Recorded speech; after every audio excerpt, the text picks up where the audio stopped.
Welcome to the Wealthy Speaker Podcast, a show chocked full of strategies for scaling your speaking business. Now here's your host, coach to the industry's superstars, Jane Atkinson. Well, welcome everyone to the Wealthy Speaker Podcast. Today we are talking winning demo videos and rising superstars. My special guest is indeed the winner of the Wealthy Speaker Best Speaker Video Contest, and we could not, you can tell how excited I am. I'm tripping over my words. We could not be more thrilled to welcome to the show Vanessa McNeal. Welcome, Vanessa. Thanks for having me. Well, there's something that I need to share right out of the chute. And I didn't even realize it until the end of the contest. First of all, you were a very late entry. I already had my list.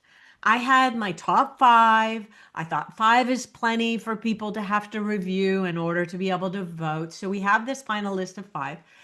And then I thought, uh-oh, this is really good. We're going to have to include it. So we go to a final 6. Wow. You're like the dark horse kind of riding in at the very end. But then what I had noticed about the final 5 was that everybody in the category was kind of sitting somewhere fee range like north of 25,000, 25,000, 30,000, 40, and even $50,000 speakers. And Vanessa, I didn't know in the moment, but I looked you up on eSpeakers and I'm like, oh, wow. And I hope it's okay for me to disclose Yeah, this. absolutely. $10,000. Like, what a steal. So anyway, this whole race became very David and Goliath for me because I thought, oh my goodness, this is so, I don't know, it just felt really beautiful and representative of the whole mass of speakers because obviously not all speakers are charging those fees. Um, Tell me how it felt for you when you started to look at who your competition was in the finals. Oh gosh, I felt honored just to be named next to these really enormous speakers that have been doing this a really long time. And obviously, as you mentioned, are raking in $25,000 plus. So it was an honor and to watch how many people supported me and my video just meant a lot to me because I'm not new and I know we're going to talk about this, but I'm in a interesting shift the last few years. So it meant a lot to have support and to have my message shine through in a really big way. Yeah, and but it was a new video for you, wasn't it? Brand new. It's Yeah. been out 2 weeks. Oh, 2 weeks. That's amazing. Oh, that's so funny that we're having this conversation. Okay, so tell everybody kind of you're actually kind of relaunched in 2024, but you did have a stint, a successful stint earlier before pre-COVID. Talk a little bit Yes. about that first stint. Yes. So I got my master's degree in social work with a specialization in trauma informed care. And when I was in grad school, I knew that I didn't want to take the traditional approach to social work. I Yes. wanted to do macro level change work, and I felt like speaking was the best way to do that. So in 2015, I started my speaking journey, sharing my own personal story, surviving trauma and hardship. So I Mm. talked a ton about my journey and went on the circuit from 2015 to 2020. I spoke for the Air Force, the National Guard, colleges, universities, companies.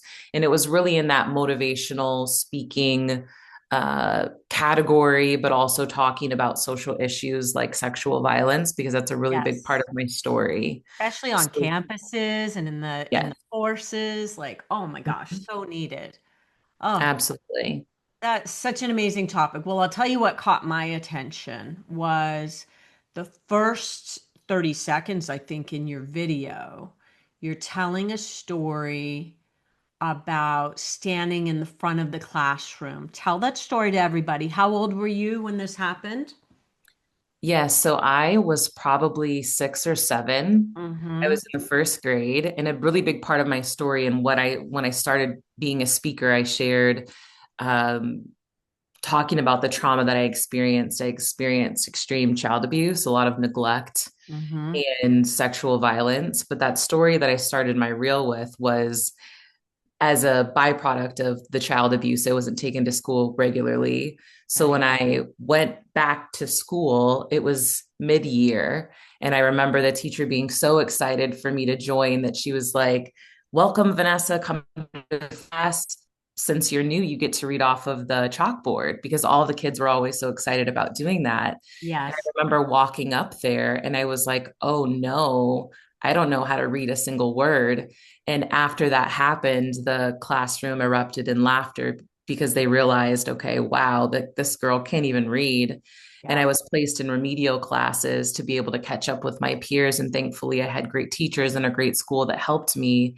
But it started my journey of realizing, like, in that moment, I made myself a promise. I'm never going to be behind. I'm never going to be less than. I'm never going to have this moment of deep embarrassment, of shame of myself. And Mm-hmm. it led me on to a lifetime of perfectionism and overachievement and all of the things that I now talk about to Yeah. leaders and companies. Oh my goodness. So important. And, imagine a 6-year-old just saying, making a decision. And it just goes to show how important these decisions are at a young age. And your number one, congratulations for not being a product of that environment. You later went on to live with your grandparents, and that was a bit of a game changer for you, yes? Total game changer. They changed my life. And I know that I wouldn't be here without them in any way. Yeah. And did they, from a young age, say you were going to get a great education? And how important was education for them? Yeah. Oh, it's so hard for me to talk about my grandparents without getting teary-eyed because they're just, everyone has that person or those people in Yeah. their life that just change it all. Yeah. My grandma quit her job to raise my sisters and I. Ah, Um, and so she dedicated, I mean, my grandparents got married, um, later in their life. And so my grandpa isn't even my biological grandpa, but he made that decision. He had never had kids before. And he was like, oh. "You quit your job. I'm going to work and I'm going to take care of these kids." And, my grandma has dedicated her whole life to her kids and her grandkids. Mm. So, yeah, I just love them. And Oh, everything that I am is because of them. Oh, that is so, and they're still with us? They're still with us. Yes, I'll see Oh, them next week. oh boy. Okay. Well, give them a big hug from all of us. Uh, Absolutely. so I'm going to talk just a little bit more about the video because the other thing that made it a dark horse, that it was only like 2 minutes and 35 seconds. That Yes. impressed me so much that you had me at 2:35. And decision makers, I just want to kind of explain that in my experience over the last 30 years in the speaking business, I have watched decision makers back then. When this story occurred, people were putting in VHS tape or DVD after DVD, and they were watching one speak after another, and they gave it about a minute until they went next. I also worked under the roof of a speakers bureau, and that was in the VHS time. And somebody around the table, there'd be 10 of us watching speaker videos, and somebody around the table, if they got bored, would say next. And that would be after Hmm. 1 minute, maybe two. You're not going to get 8 or 9 minutes to impress them.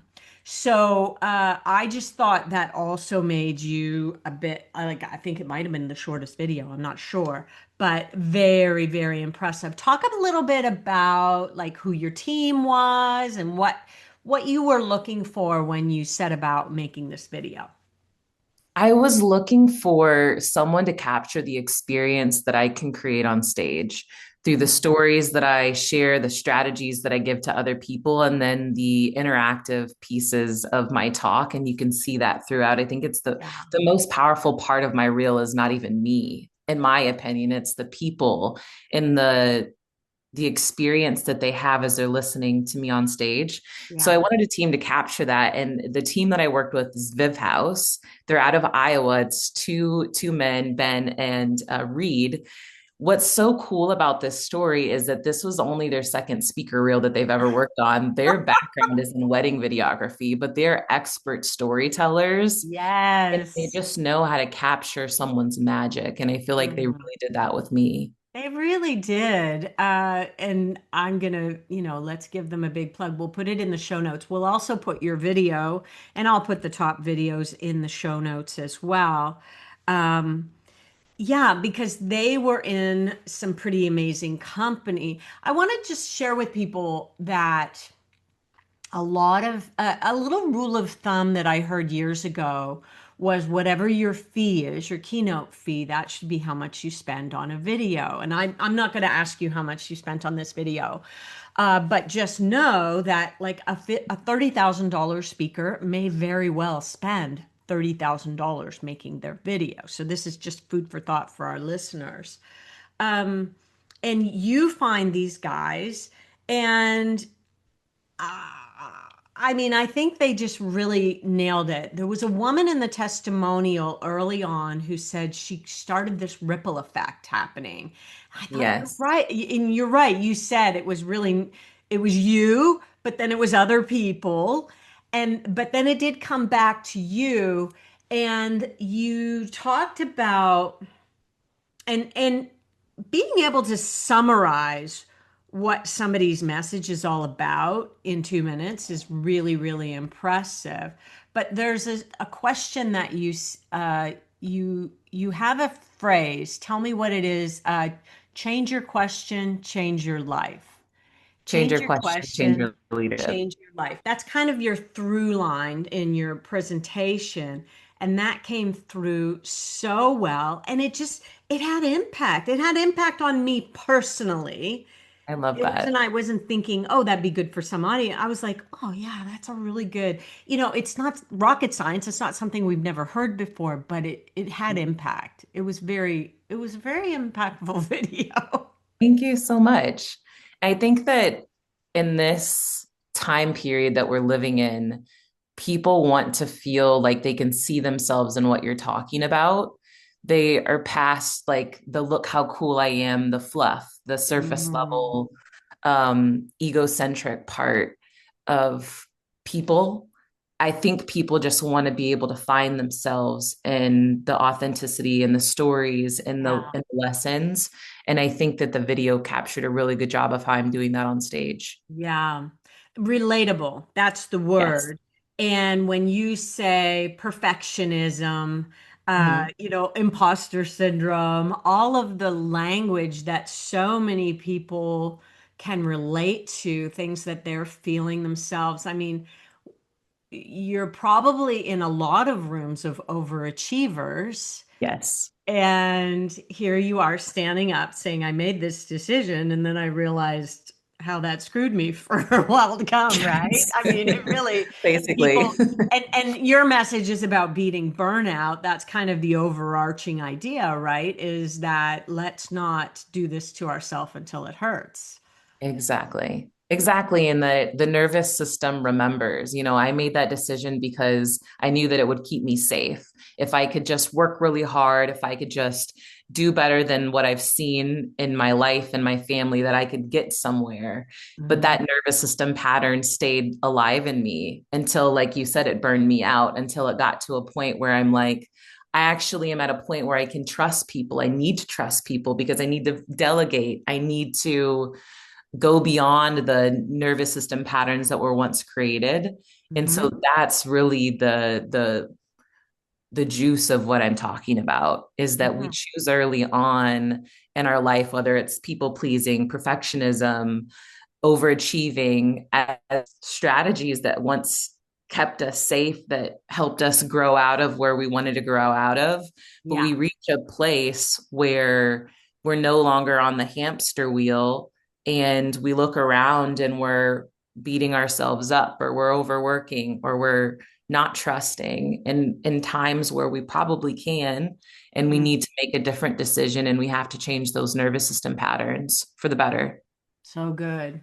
It's such a strong message. Okay, so you talked in colleges and military and things like that, your personal story, sexual assault, and did you find that you burnt out on that after a while? Because that's pretty, you know, you're reliving the trauma every time you tell the story.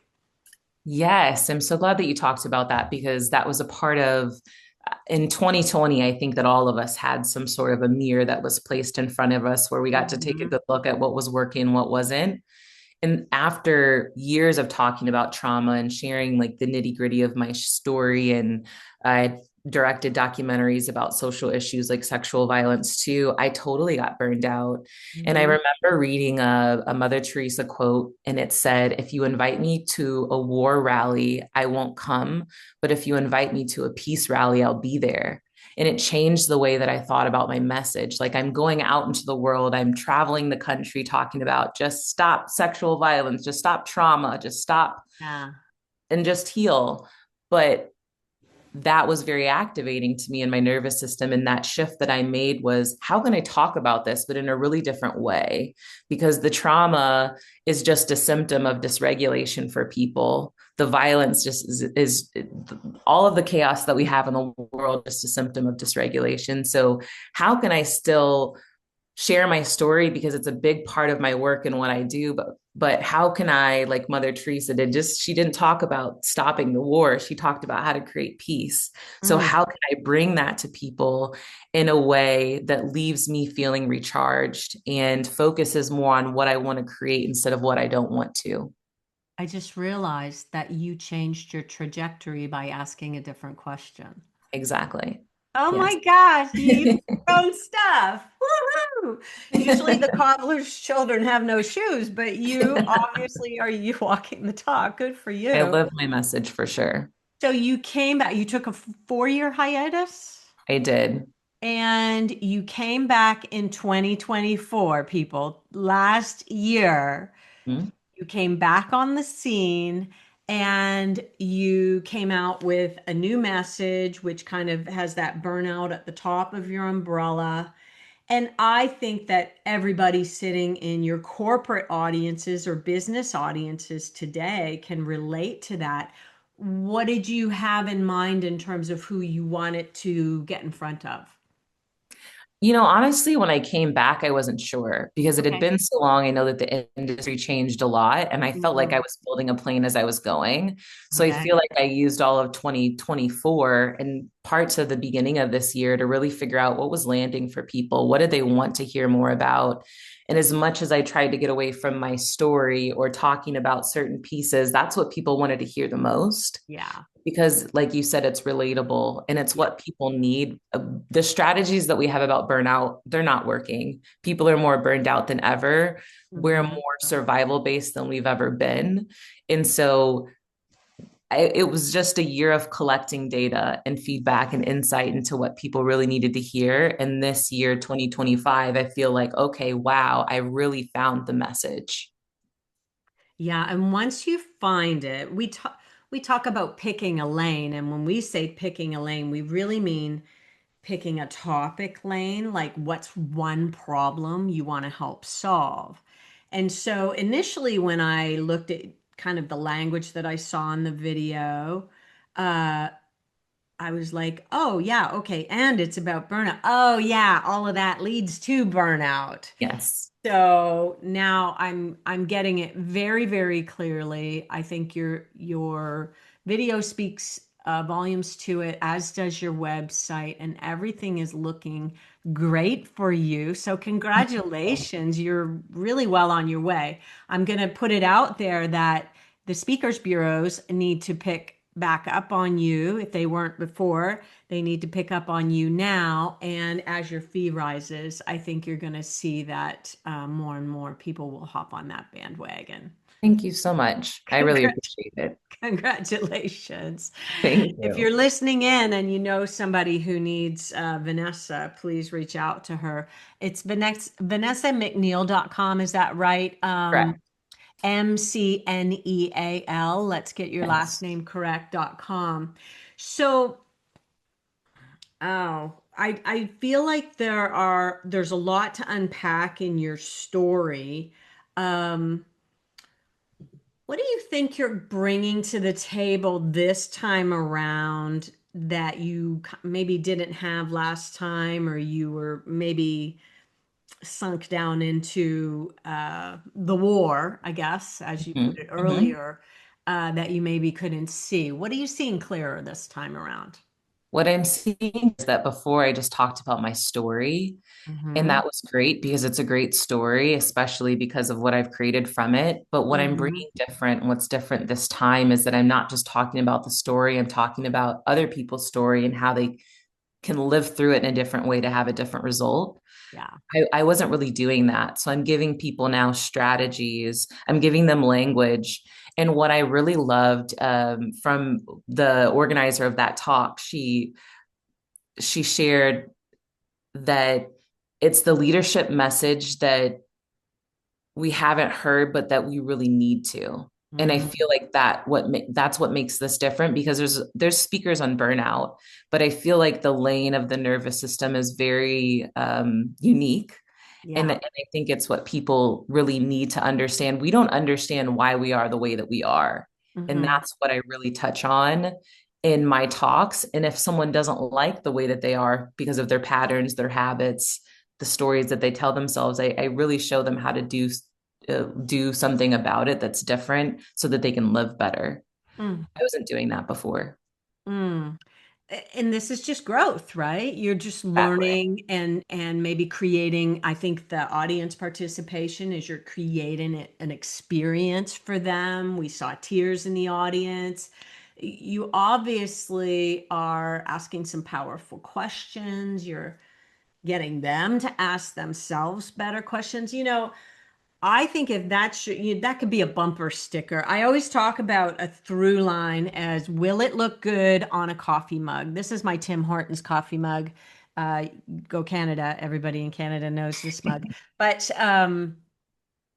you know, you could have that on a coffee mug to remind people. And I do you have a book already going or coming, or what's up with the book? Yes, I get asked that a lot. I'm currently writing and hopefully will release next year. Oh, beautiful. Well, think about coffee mugs and thermal mugs and things like that in the meantime, because I Yes, think that message is something that people will want to be reminded of. And like I said, it's it's something that we just need to not forget about absolutely. asking ourselves better questions. Um, where do you think your perfect audience lies? Now that you've had, some exposure to lots of different groups. Yeah, that one's really hard because this year I was in HR groups, I was at women's conferences, um, in corporate audiences, and it's just such a universal message Yeah. that I've seen it land in so many places. Particularly have a heart for talking to women, but Yeah, I've really seen the message land in so many places. that's nice. And just by the nature of being a woman, the women's groups will find you. I don't feel like you need to narrow. What we do is we try to have people focus on kind of like one target audience. So maybe you go into mortgage brokers and oh, these mortgage brokers really loved me. I loved Yeah. them, they loved me. Then that's when you just start doing a lot of reach to mortgage brokers, and the next Mhm. thing you know, you've got half a dozen on your list that year, and you become quite well known in that industry, and that's just a lovely thing. But who comes to you? That's your outbound effort. Who comes to you Right. could be anybody. And that's what And seen yeah. this year. So when we find somebody that we really love, we just double down on that in terms of our outbound efforts and kind of go from there. Love. Well, I am predicting it now, everybody, that I don't know how long it will take, maybe a couple of years, but Vanessa McNeal will be a $30,000 speaker Probably back in our, we don't run the best video contest every year. Sometimes we do websites, sometimes we do videos, and we hadn't run a contest for a long time. And I have to say, the last time I ran it, I was struggling to find contenders. I got a lot of entries that were not going to make the cut in my mind, that weren't examples of this is a really amazing video. And I had to I think I had to struggle to get maybe like 5 finalists. Wow. This year I had 6 finalists, and then I just could not go without doing the honorable mentions. I had 6 more that just had to be mentioned because they were so good. The honorable mentions, if you take a look at this link that we're going to post in the show notes, um, they really captured our attention quickly. If you didn't get into the top, you would have been in the honorable mentions just for grabbing our attention so quickly with your story.